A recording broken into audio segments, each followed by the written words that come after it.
नमस्कार दोस्तों, मैं हूं पंडित द्रोणाचार्य शास्त्री और आप देख रहे मेरा YouTube चैनल धर्म संदेश। अगर आप आयुर्वेद के स्टूडेंट हो और अभी आप BMS कर रहे हो या कुछ भी, अगर आप वैद्य हो तो आपके पास आने वाले समय में जब आप क्लिनिक खोल कर के बैठोगे तो एक समस्या आपके सामने आएगा और उसको समझना बहुत कठिन है, क्योंकि ये बहुत बड़े बड़े डॉक्टरों और वैद्यों के पास से होते हुए शायद संभवतः आपके पास आएंगे। और यदि आप ऐसे माँ बाप जिनके बच्चे स्पष्ट रूप से बोल नहीं सकते, आवाज़ नहीं आता, तो ऐसे में आप दोनों के लिए आज का मेरा यह वीडियो बहुत ज्ञानवर्धक रहेगा। आप एक कापी और पेन ले लो और मैं आपको जो मूक है बच्चे जिनके आवाज़ स्पष्ट नहीं आता, इनके लिए किस तरह से लाइन ऑफ ट्रीटमेंट को बैठाया जाए। जब कोई पेशेंट आपके पास आता है तो सबसे पहले एक वैद्य को कहाँ से सोचना शुरू करना चाहिए और लाइन ऑफ ट्रीटमेंट कैसे बैठाया जाना चाहिए, इसका हेतु और संप्राप्ति क्या है, इलाज क्या है और महंगा इलाज क्या है, सस्ता इलाज क्या है, ये सारी चीज़ें आपको समझ में आनी चाहिए। तो ज़रा आप नोट करिए। सबसे पहले ऐसे बच्चे जिनका आवाज़ स्पष्ट रूप से नहीं आता, चाहे वो बचपन से हो या बाद में किसी कारणवश हो, इनमें ये 5 हेतु आपको निकालना चाहिए, बस और कुछ नहीं है। जो बच्चे बोलने में असमर्थ होते, बोल नहीं पाते, उनमें आपने इन 5 हेतुओं को आपने नोट करना है, उनसे पूछना है, चाहे नाड़ी परीक्षण के माध्यम से, चाहे प्रश्न परीक्षण के माध्यम से, किसी भी माध्यम से। अगर आप कुंडली एनालाइज करना जानते हैं तो फिर ये चीज़ आपके लिए बहुत आसान हो जाता है। सबसे पहले ऐसा बच्चा जो बोल नहीं सकता, उसका प्राण वायु कफ के माध्यम से अवरोध हुआ रहेगा। तो इलाज में सबसे पहला आपके दिमाग में ये आना चाहिए कि इसका प्राण वायु कफ के द्वारा जो अवरोध हुआ है उसको खोला जाए। तो इसको खोलने के लिए अग्निकर्म बहुत ज़रूरी होता है। जो बच्चे बोल नहीं सकते उनके लिए अग्निकर्म बहुत ज़रूरी है, या कोई भी इस तरह के आयुर्वेदिक हर्ब्स जो प्राण वायु को खोलने में, प्राण वायु को जो कफ ने जो अवरोध पैदा किया, तो ऐसे कुछ मेडिसिन आपको अपने दिमाग में उस वक्त याद आनी चाहिए। अभी मैं आपको बाद में बताऊंगा सारा, लेकिन स्टेप बाय स्टेप इस चीज़ को भी ज़रा आपको समझते हुए जाना पड़ेगा। तो पहले नंबर में आया आपके जो प्राणवायु है, उस रोगी के जो प्राणवायु है कफ ने अवरोध पैदा किया है। दूसरे नंबर में इंसान के शरीर में दूसरा एक शब्दवाही नाड़ी रहता है, जो हम बोलते हैं, जहाँ से शब्द प्रस्फुटित होता है। ध्यान से सुनना, वो है शब्दवाही नाड़ी। यहाँ पर भी ऑक्सीजन घूमता है, ऑक्सीजन जाता है, तभी मैं अभी जो बोल रहा हूँ और स्पष्ट जो आपको समझ में आ रहा है, इसको बोलते शब्दवाही। और ये एक नाड़ी से उत्पन्न होने वाला ये सारे वाणी है, ये शब्द है। इसकी कमी उस पेशेंट में होगा, यानी जो शब्दवाही नाड़ी जहाँ पर ऑक्सीजन जाता है और वो बोल पाता है, स्पष्ट शब्द निकलता है, उस शब्दवाही नाड़ी को भी कफ ने अवरोध पैदा किया है। इसका सिम्टम्स क्या है वो भी हम जानेंगे कि कहाँ पर कफ ने अवरोध पैदा किया है, लेकिन अभी स्पष्ट रूप से पहले हम मोटे मोटे रूप से जानते हैं। तो पहले नंबर में प्राण वायु को कफ ने अवरोध पैदा किया। दूसरे नंबर में जो शब्दवाही नाड़ी है उसको कफ ने अवरोध किया है, ये कंपलसरी है। तीसरे नंबर में हमारा जो जीव है, जीव के ऊपर छोटे छोटे नसें होते हैं जहाँ पर ऑक्सीजन सप्लाई होता है, और उसके वजह से हम बड़े चाव से शब्दों को घुमा घुमा करके, देखिए, टम टम टटम टम टटम टटम टम, डमसम डमसम डुडमसम डुहि डुहि चकितम भूपकम भूपनालम, यस्यास्त्रे त्राट त्राट त्रुटुटममलम टम टटम टम टटम टम, डमसम डमसम डुडमसम डुहि डुहि चकितम।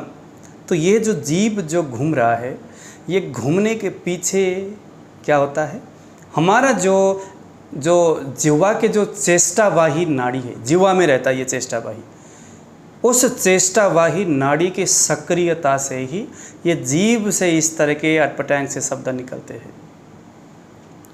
ट्रम ट्रम टम टम टम टू टम टम, संस्कृत के जो अति क्लिष्ट शब्द तभी बंदा बोल सकता है जब उसके चेष्टावाही नाड़ी बहुत सक्रिय हो। बहुत सारे लोग बोलने में समर्थ तो होते, बोल तो पाते हैं, लेकिन संस्कृत के इस तरह के क्लिष्ट शब्द को बोल नहीं पाते, इसीलिए क्योंकि उनके जीवा के वो चेष्टावाही नाड़ी सक्रिय नहीं होते। अनंत अभ्यास के बाद वहाँ विचरण करने वाला वायु या जिसे हम ऑक्सीजन बोलते हैं, वो फिर थोड़ा सा है ना सही तरीक़ा से विचरण करने लगता है, अभ्यास स्वरूप फिर वो बोल पाता है। जैसे मैं बोल रहा हूँ, देखो, यस्यास्त्रे द्राट द्राट, भोलेनाथ जी का ये स्तुति है। यस्यास्ते त्राट त्राट त्रुट टुट ममलम टम टम टम टम टम डमसम डमसम डुडमसम डुहि डुहि चकितम भूपकम भूपनालम तैलम तैलम तो तैलम। ये तो मैं आपको बस समझा रहा हूँ, यानी कि जिह्वा की जो चेष्टावाही नाड़ी है वह भी सक्रिय होना चाहिए, और उस रोगी में वही चेष्टावाही नाड़ी में कफ के अवरोध के वजह से वह बोलने में अस्पष्ट शब्द निकलता, ये बिल्कुल बोल नहीं पाता। तो ये 3 कारण आपको समझ में आया, संप्राप्ति बोलते हैं इसको। चौथे नंबर में आया स्वर यंत्र। आप जब लंबा मुंह करके खोलिए, लास्ट में आपको एक लंबा सा एक इस तरह का मिलता है मांस का टुकड़ा, उसके चारों ओर जो वायु विचरण करता है उसको हम बोलते स्वर यंत्र। दरअसल उसी को स्वर यंत्र हम बोलते हैं। उस स्वर यंत्र में अगर कफ ने अवरोध पैदा किया है, कफ जम गया उस नाड़ी के बीच में, तो बच्चा या कोई भी व्यक्ति बोलने में असमर्थ होता है। वो व्यक्ति जो बोल तो सकता है लेकिन लंबे स्वर को नहीं खींच सकता। जैसे कुछ गायक होते हैं जो गायन तो करते लेकिन लंबा स्वर नहीं खींच सकता, है ना, ऊपर के तार सप्तक के सा और उससे, है ना, वो ऊपर बोल नहीं सकता, किसी भी प्रयत्न से नहीं कर सकता।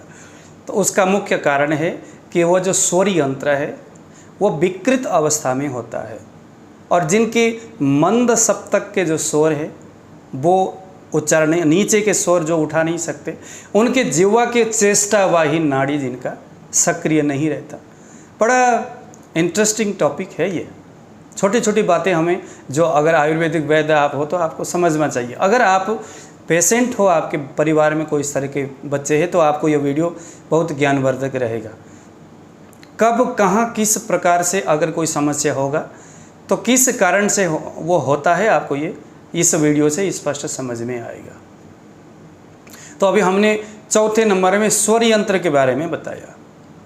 5वें नंबर में आता है, और यह सबसे मुख्य है, कि हमारे मस्तिष्क में जो मस्तिष्कगत जो वात केंद्र है, अब इस मस्तिष्कगत वात केंद्र के ही वजह से ज़्यादातर हिस्टीरिया, एपिलेप्सी, ओसीडी ये सारे होते हैं।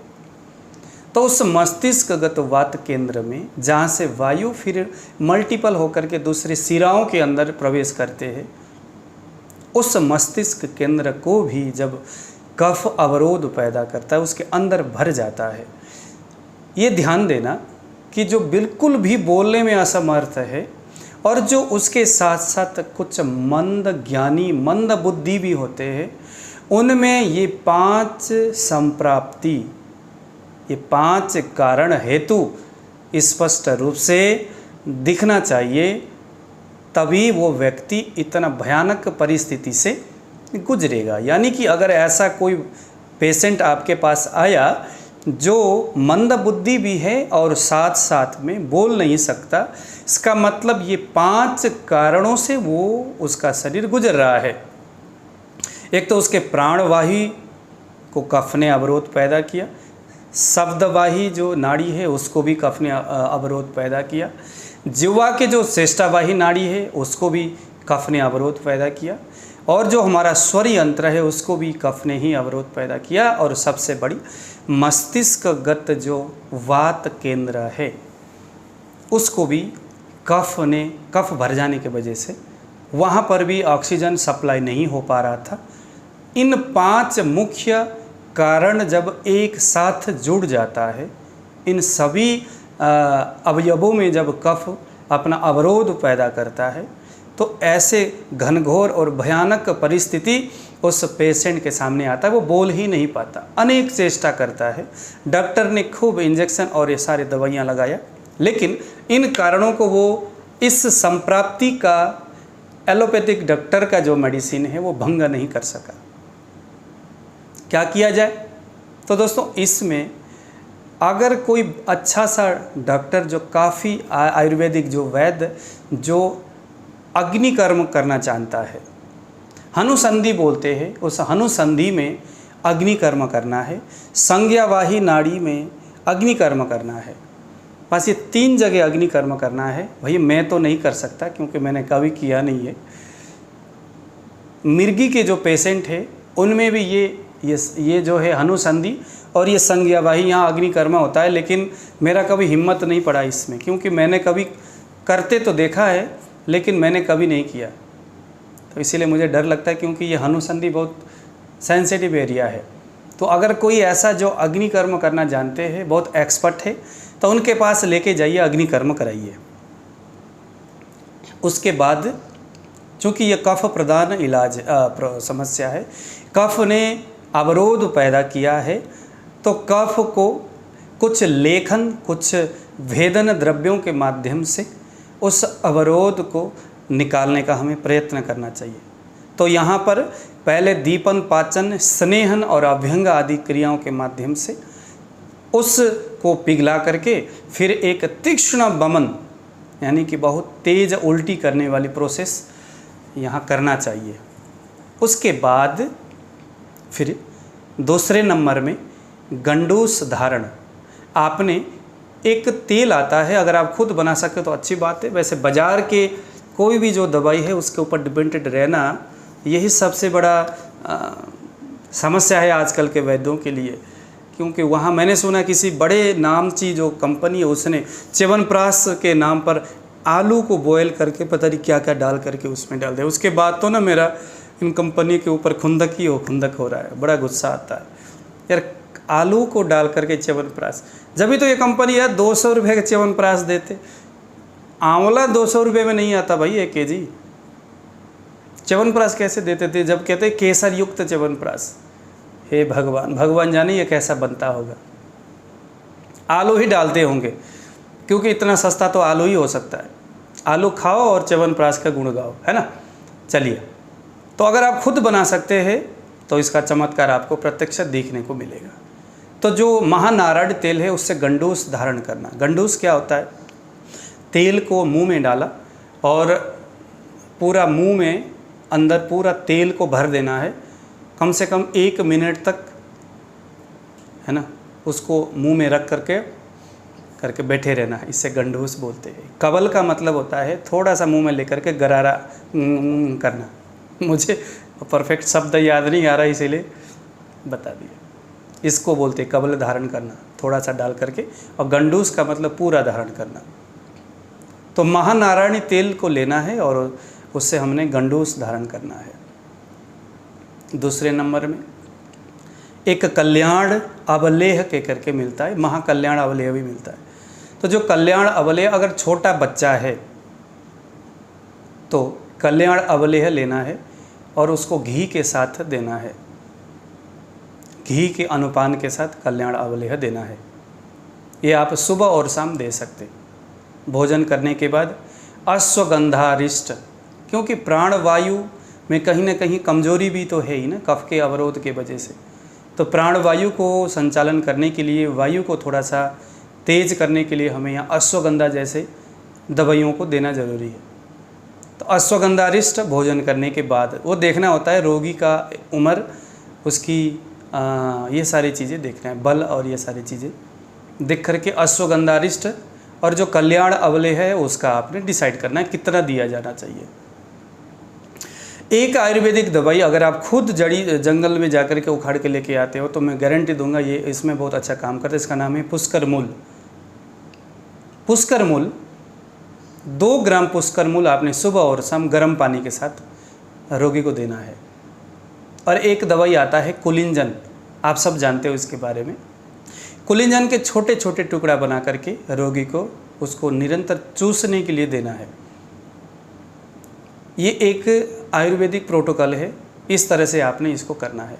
इसके साथ साथ क्योंकि है ना, वाग वाणी प्रससर जहा, जो वाणी है वो प्रससन नहीं हो रहा है, वो वाणी उच्चारण नहीं हो रहा है, इसके पीछे कहीं ऐसा भी हो सकता है कि उस बच्चे का या उस व्यक्ति के शरीर में कुछ इम्यून सिस्टम की भी कमी हो, कुछ जो मेटाबॉलिज्म जो सिस्टम है उसकी प्रॉब्लम हो, शरीर की रोग प्रतिरोधक क्षमता की कमी, उसके वजह से कफ कभी भी ठीक नहीं होता, उसका अवरोध हो। तो इसको देख कर के अगर 16 वर्ष से नीचे का अगर पेशेंट है, जैसे कल मैंने एक वीडियो बनाया था, इसको हम बोलते स्वर्ण प्राशन। स्वर्ण प्राशन उस बच्चे के शरीर में सभी चीज़ों को वो डेवलप करता है, जो चाहे वो कुछ अर्गन हो, चाहे वो कोई कुछ भी हो, जो शरीर के अंदर जो अभी स्पष्ट रूप से बन नहीं पाया, उन सभी को वो बनाता है, निर्माण करता है, चाहे वो कोई भी हो। तो स्वर्ण प्राशन ये बुद्धि का विकास करता है, जो संज्ञावाही नाड़ी है उसको ये एक्टिव करता है, जो जिह्वा के अग्रभाग में विद्यमान जो चेष्टावाही नाड़ी है ये उसको उत्तेजित करता है। तो मेरे हिसाब से जो स्वर्ण प्राशन है मैंने कल ही बनाया, अभी मेरे पास पड़ा हुआ है, तो मैं अपने बच्चे को भी वो दे रहा हूँ। कोई बच्चा ठीक है या नहीं है मतलब नहीं है, लेकिन स्वर्ण प्राशन ज़रूर देना चाहिए। तो आपने उस बच्चे को स्वर्ण प्राशन भी रोज़ 5 बूंद, 4 बूंद, 3 बूंद या 6 बूंद उस बच्चे के शारीरिक स्थिति को देख कर के आपने स्वर्ण प्राशन भी देना है, वो कंपलसरी वो देते रहो आप। तीसरे नंबर में आया बच का कपड़छन पाउडर और अकरकरा का ईरानी अकरकरा। अब ईरानी अकरकरा भी आजकल हिंदुस्तान में कहते ईरान से आया, लेकिन इधर से ही निकाल करके वो उसका कर रहे काम। तो देख लेना ईरान से आया है या कहाँ का है, क्योंकि बाज़ार तो पूरा डुप्लीकेट से पटा हुआ है। इसीलिए आप अगर वैद्य हो, अगर आप पेशेंट हो, तो ये चीज़ें आपको ध्यान देना पड़ेगा। ईरानी अकरकरा हो और बच हो, समान भाग में ले लो और उसको शहद में मिला लो, और उसके बाद उंगली में डाल करके थोड़े से अंदर तक जो स्वर यंत्र है, अब समझ में आ गया स्वर यंत्र क्या चीज़ है, तो उसके चारों ओर या जीभ के जो चेष्टावाही नाड़ी है उसके ऊपर उसको आपने ऐसा करके लेप करना है, अकरकरा और बच। तो ये इससे संज्ञावाही नाड़ी और जो स्वरवाही जो यंत्र है वो खुल जाता है, वो उत्तेजित हो जाते हैं। वो वहाँ की जो कफ है, कफ ने जो अवरोध पैदा किया होगा उन क्षेत्रों को, तो वो कफ वहाँ से पिघल जाता है। उसके बाद अगर आप वमन क्रिया करते रहते हो या कुछ जो कफ को निकालने वाली कुछ दवाइयाँ हैं उसको अगर आप देते हो, तो फिर वो धीरे धीरे बच्चा वो ठीक होता जाता है, बोलना शुरू करता है। तो इस तरह से बहुत सारे आयुर्वेदिक प्रोटोकॉल है, आयुर्वेदिक लाइन ऑफ ट्रीटमेंट्स है। इसको अगर आप करते हो तो ज़रूर धीरे धीरे वो बच्चा, लेकिन मुझे जहाँ तक लगता है कि ये जो स्वर्ण प्राशन है उस बच्चे को ज़रूर देना चाहिए। और उसके साथ साथ अगर आप अग्निकर्म कराते हो तो बढ़िया, लेकिन अग्निकर्म करने वाले डॉक्टर बहुत कम ही मिलते हैं इस दुनिया में। महाराष्ट्र के साइड में ये मैंने सुना है कि थोड़े लोग हैं यहाँ पर महाराष्ट्र के साइड में जो अग्निकर्म करते हैं, लेकिन मेरी गुजारिश है कि हर किसी से आप अग्निकर्म मत कराओ, क्योंकि ये अगर गलत जगह में हो गया तो थोड़ी सी काम खराब भी हो सकती है। तो अभी जो मैंने आपको लाइन ऑफ ट्रीटमेंट ऊपर से नीचे तक, महानारायण तेल से लेकर के नीचे तक जो मैंने आपको बताया, वो सारे प्रोसेस भी अगर आप कराते हो तो निश्चित तौर पर बच्चा उसके जो ना बोलने की जो स्थिति है उसमें काफ़ी हद तक सुधार आएगा। उसकी जो कफ ने जो प्राणवायु को जो अवरोध पैदा किया, अगर वो कफ वहाँ से हट जाए तो निश्चित है कि जो ये सारे शब्दवाही नाड़ियाँ, चेष्टावाही नाड़ियाँ छोटे छोटे प्रयोग से वो खुल जाते हैं। तो दोस्तों इस तरह से ये प्रयोग है। अगर आप इस तरह के पेशेंट हो, आपके परिवार में है कोई ऐसे रोगी, तो आप ज़रूर मेरे नंबर पर आप फ़ोन करके मुझे संपर्क कर सकते हैं। मेरा नंबर है 8699175212, ये व्हाट्सएप नंबर है, या मेरा मोबाइल नंबर भी है। तो आप फ़ोन करके मेरे से आप इन मेडिसिन के बारे में आप प्राप्त कर सकते। अभी तो मैंने स्वर्णकल्प या जो है स्वर्ण प्राशन बनाया है, और मुझे लगता है मैंने ये बहुत अच्छी तरीक़ा से मैंने बनाया। कम से कम 6-7 घंटे तक इसका खरल किया। ये परसों से शुरू किया था, ये आज सुबह तैयार हो गया। तो आज मैंने जिन को भेजना था वो मैंने आज पैकिंग में अभी कर रहा हूँ। हमारे यहाँ पर जो वैद्य जी है वो हम लोग सारे लोग मिल कर के इसमें ये सारी चीज़ें हम करते हैं।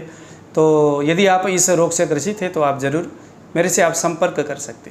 तो आने वाले समय में इसी तरह के कुछ आयुर्वेदिक लाइन ऑफ ट्रीटमेंट, क्योंकि ये चीज़ आपने ज़रूर ध्यान देना है, कभी भी कोई भी जो इलाज है चाहे कोई भी हो, वो सिर्फ आयुर्वेदिक दवाई खाने मात्र से बात नहीं बनती। समझना होगा हेतु क्या है, संप्राप्ति किस तरह से बन रहा है, और रोग का कारण क्या है, कहाँ से किस चीज़ से किस तरह से सारी चीज़ समस्या बनते हुए आया है। उसको अगर आप अगर कोई वैद्य उसको पकड़ता है तो इसके लिए काफ़ी कुछ रोगी से पूछा जाता है। तो अगर आपको कोई वैद्य इस तरह से लंबा प्रश्न अगर करता है तो आप कंफ्यूज भी नहीं होना, आप ये समझो कि ये वैद्य जी कहीं ना कहीं हमारे लिए अच्छा ही काम करके देंगे। तो इसीलिए आयुर्वेद को समझना बहुत ज़रूरी है। मेरे अगर वीडियो आप अगर देखते रहते हो और अगर आप देखते रहोगे तो आपको हर एक चीज़ को आसानी से और ध्यान से आपको समझ में आएगा, तो ही हिंदुस्तान में आयुर्वेद का प्रचार होगा। तो आने वाले समय में इसी तरह के और भी कुछ इंटरेस्टिंग और ज्ञानवर्धक वीडियो को हम बनाते रहेंगे। अगर आप चाहते हो देखना, अगर आप कमेंट में मुझे कहोगे कि किस संदर्भ प्रसंग में मैं वीडियो बनाऊं, तो मैं आपके उस इच्छाओं को ध्यान में रख कर के भी मैं अपने वीडियो बनाऊंगा। ये आज का मेरा वीडियो इसीलिए था क्योंकि मैंने इस विषय से संबंधित एक वीडियो दवाई बनाया था, तो उसके बाद फिर दिमाग में आया कि चलो इसके बारे में एक विस्तृत चर्चा ज़रूर करना चाहिए। तो दोस्तों, आपको ज़रूर समझ में आया होगा कि जो बच्चे नहीं बोल सकते तो उसके पीछे का हेतु क्या है, संप्राप्ति क्या, इलाज क्या होनी चाहिए। तो इसके साथ मुझे आज दीजिए विदा। जय श्री राम।